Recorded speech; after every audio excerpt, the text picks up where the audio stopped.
I think we're just looking at what our country is being plagued by. So this is bigger than the individual himself. This is bigger than the artist, than the entertainer that everybody loves. We're looking at the fact that we are rape capital of the world, that we have a GBV issue, a femicide rate that's 5 times higher than the global average.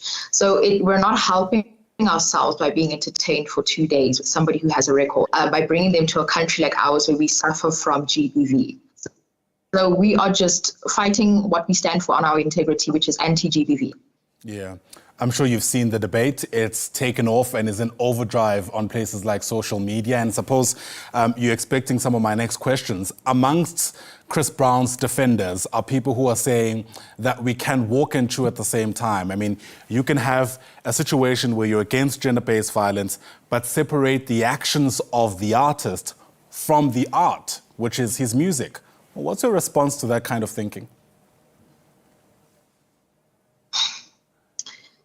It's a bit concerning to me. It's a bit concerning to us as an organization because I think it normalizes a lack of accountability, because in this country, just because you are fascinated by, well, in this case, your individual's music, ability to dance, etc., whatnot, we forget that we are ultimately paying these people by choosing to do this, by choosing to have such a mentality, by paying into them. I'm not telling people how to spend their money, but I think thinking like that is slightly concerning, because we can speak about rehabilitation, but then in a case like that, you're telling me that we can separate actions, but then let's look at the good parts of an individual. And it leads us to a place like what South Africa is currently being, rape capital of the world, and with us normalizing victim blaming.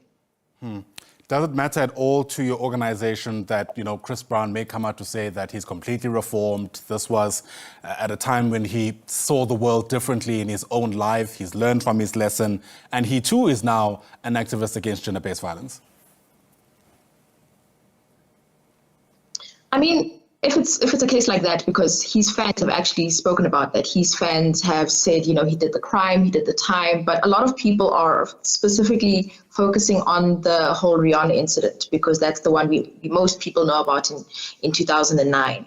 But I think our issue is, as an organization, that there's still multiple accusations leading up to this year in his name, or against him, rather to say. But I mean, if it's a thing like that, people do get rehabilitated and whatnot. I think just the concern is that the accusations have not disappeared.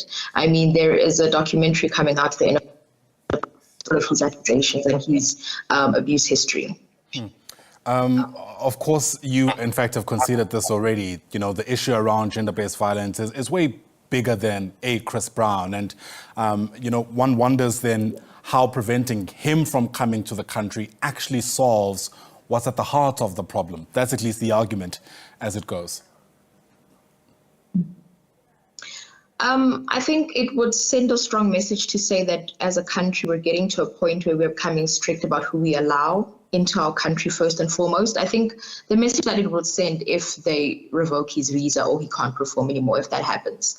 But I think we need to realize that we already have such a huge problem in this country that it doesn't help us bringing him this side. It doesn't better the situation. Everybody is fixated on this debate topic of, what difference is it going to make? It'll send a strong message to say that not any and everybody can't come to our country, because we're already struggling with this. Until we get it right, I think it would send a message to say that we are not taking it lightly, anything that has to do with GBV, and we're going to take your record seriously. And I think that it would send a strong message to say that accountability is finally being taken seriously in our country.